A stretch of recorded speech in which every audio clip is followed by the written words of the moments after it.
ભારત સરકારના કાપડ મંત્રાલયના textile committee, handicraft development corporation, the southern Gujarat chamber of commerce and industries અને ધી સુરત જરી મેન્યુફેક્ચરર્સ એસોસિએશનના સંયુક્ત ઉપક્રમે નાનપુરા સ્થિત ચેમ્બર ખાતે વર્કશોપનું આયોજન કરાયું હતું, જેમાં ઇનિશિએટિવ વિષય પર વર્કશોપ યોજાયો હતો।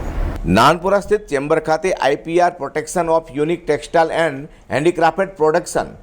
સુજીઆઈ એન્ડ પોસ્ટ જીઆઈ ઇનિશિયેટિવ વિષય ઉપર વર્કશોપનું આયોજન કરાયું હતું, જેમાં ભારતના ટેક્સટાઇલ અને રેલવે રાજ્યમંત્રી દર્શના જરદોશ મુખ્ય મહેમાન તરીકે ઉપસ્થિત રહેવા પામ્યા હતા। ત્યારે ટેક્સટાઇલ કંપનીના સેક્રેટરી અજીત બી ચૌહાણ અત્યંત વિશેષ તરીકે હાજર રહેવા પામ્યા હતા। આ વર્કશોપ માટે ટેક્સટાઇલ ઇન્ડસ્ટ્રીના દરેક સેક્ટરના ઉદ્યોગ આગેવાનો પણ ઉપસ્થિત રહી હતી, જેમાં ઝરી ઉદ્યોગ સાથે સંકળાયેલા કુલ 18 જેટલી કંપનીઓને મંત્રીના હસ્તે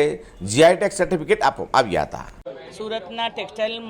મંત્રાલય દ્વારા આજે જે જરીને જીઆઈ ટેગ આપવામાં આવ્યો છે અને એ જીઆઈ ટેગને લોકો એની સાથેના સર્ટિફિકેટ દ્વારા એનો ઉપયોગ કરે એવી 18 કંપનીઓને સર્ટિફિકેટ આપવાનો આજે સરસ કાર્યક્રમ ચેમ્બરના પ્રયત્નથી અને સુરત જરી એસોસિએશનના જેટલા 300 જેટલા મેમ્બરો છે એના દ્વારા કરવામાં આવ્યો। ખાસ કરીને આ જરી ઉદ્યોગને ઇન્ટરનેશનલ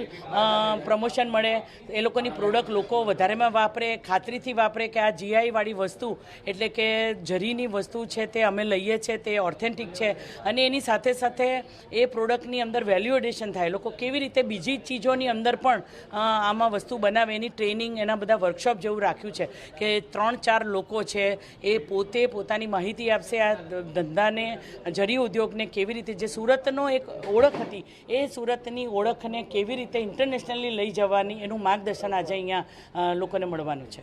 જરી ટેક્સટાઇલ સાથે સંકળાયેલા વેપારી અને અગ્રણીઓ પણ ઉપસ્થિત રહેવા પામ્યા હતા। કેન્દ્રીય રેલ અને કાપડ મંત્રી દર્શના જરદોશના હસ્તે જરી સહિત 18 જેટલી કંપનીઓના જીઆઈ ટેગ સર્ટિફિકેટ એનાયત કરવામાં આવ્યા છે। અઝર કુરેશી સાથે હર્ષદ સેઠા।